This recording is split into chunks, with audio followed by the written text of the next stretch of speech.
Timbalan yang dipertua, yang saya hormati, terima kasih kerana memberi ruang kepada Pasir Gudang untuk turut membahaskan kajian separuh penggal rancangan Malaysia ke-12. Saya ingin merujuk kepada ringkasan eksekutif dokumen kajian separuh penggal ini, muka surat 13, berkaitan dengan 17 anjakan besar serta 71 strategi dan inisiatif utama berkaitan perundangan yang berkait hal rasuah. Artinya dalam kajian separuh penggal ini ingin memperkenalkan pelan integriti berasaskan nilai murni madani. Tuan Yang Di-Pertua, dalam perkara pertama dalam ucapan saya ini, saya berdiri di sini untuk mempertahankan kerajaan persekutuan sekarang ini dan Perdana Menteri yang saya lihat dalam 2 hari berturut-turut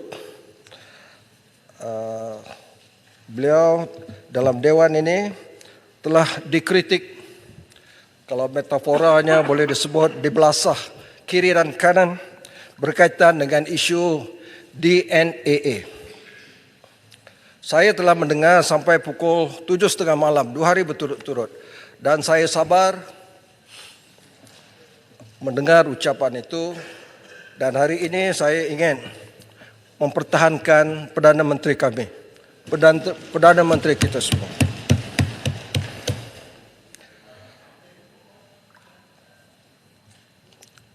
Berkenaan dengan DNAA ini, yang kita faham maksudnya, saya melihat kita tidak boleh salahkan hakim.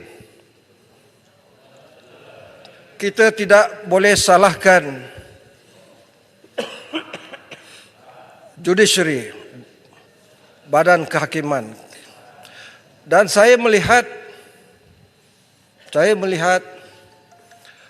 Peguam negara bertanggungjawab.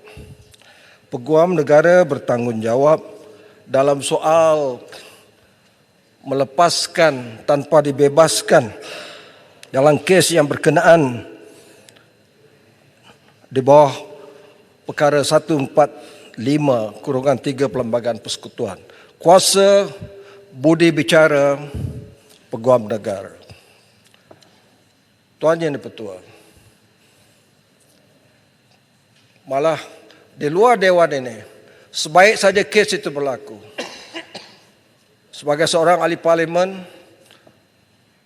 sebagai orang rakyat biasa, saya menulis sebuah sajak puisi bertajuk DNAA. Tapi itu di luar Dewan. Di dalam Dewan ini saya ingin meneruskan perkara ini. Memang saya kurang puas hati tentang perjalanan itu, dan saya merasakan Peguam negara perlu memikul tanggungjawab ini, dan amat sesuai Select Komiti Jawatan Kuasa Hak Asasi dan Institusi Reform akan memanggil Peguam negara yang lepas dan yang sedang ini untuk mendapat penjelasan. Mesti datang. Datang nak jawab atau ada benda tak boleh nak disebut, itu hal tetapi mesti datang. Tak boleh kata tak boleh datang. Ini Select Committee ada hak. Parlimen ini suatu badan yang ada integriti. Saya melihat Perdana Menteri waktu keputusan mahkamah itu, beliau berada di Jakarta. Ada sidang ASEAN. Dan saya membaca laporan Perdana Menteri berkaitan perkara itu dan menjelaskan beliau tidak campur tangan Itu kuasa budi bicara peguam negara. Bila balik ke tanah air di Kuala Lumpur, Perdana Menteri menegaskan lagi, itu kuasa budi bicara peguam negara. Beliau sebagai Perdana Menteri tak boleh interfere. Ini kuasa budi bicara yang berhormat peguam negara. Secara ikhlas, saya berkongsi di sini. Ada kalanya, ada kesempatan saya dapat bercakap dengan Perdana Menteri secara peribadi.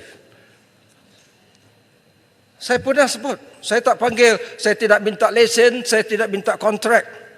Tapi saya cakap, saya tak guna kata saudara, saya kata kita.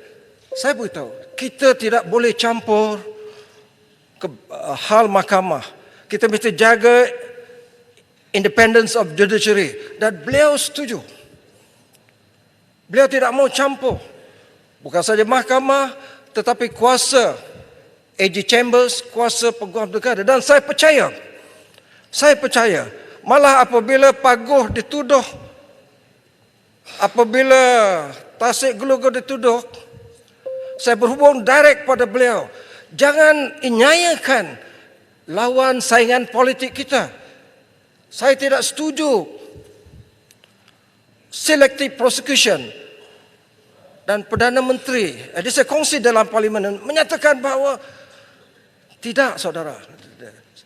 Tidak, beliau dimaklumkan bahawa agensi-agensi penguatkuasa mempunyai evidence yang ada, yang kuat dan teruskan. Dan beliau tidak berganggu.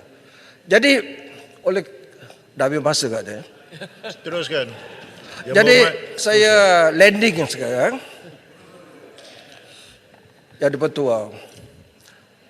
Sebagai Muhammad, sentuh juga DNA kes Bagan yang Muhammad. Tak apa dengar apa dia? DNA kes Bagan. Boleh sentuh juga dalam ucapan yang Muhammad ya. Tuan Yang Dipertua, saya boleh pertahankan Perdana Menteri. Tetapi sebaik-baiknya, saya mohon pada Menteri,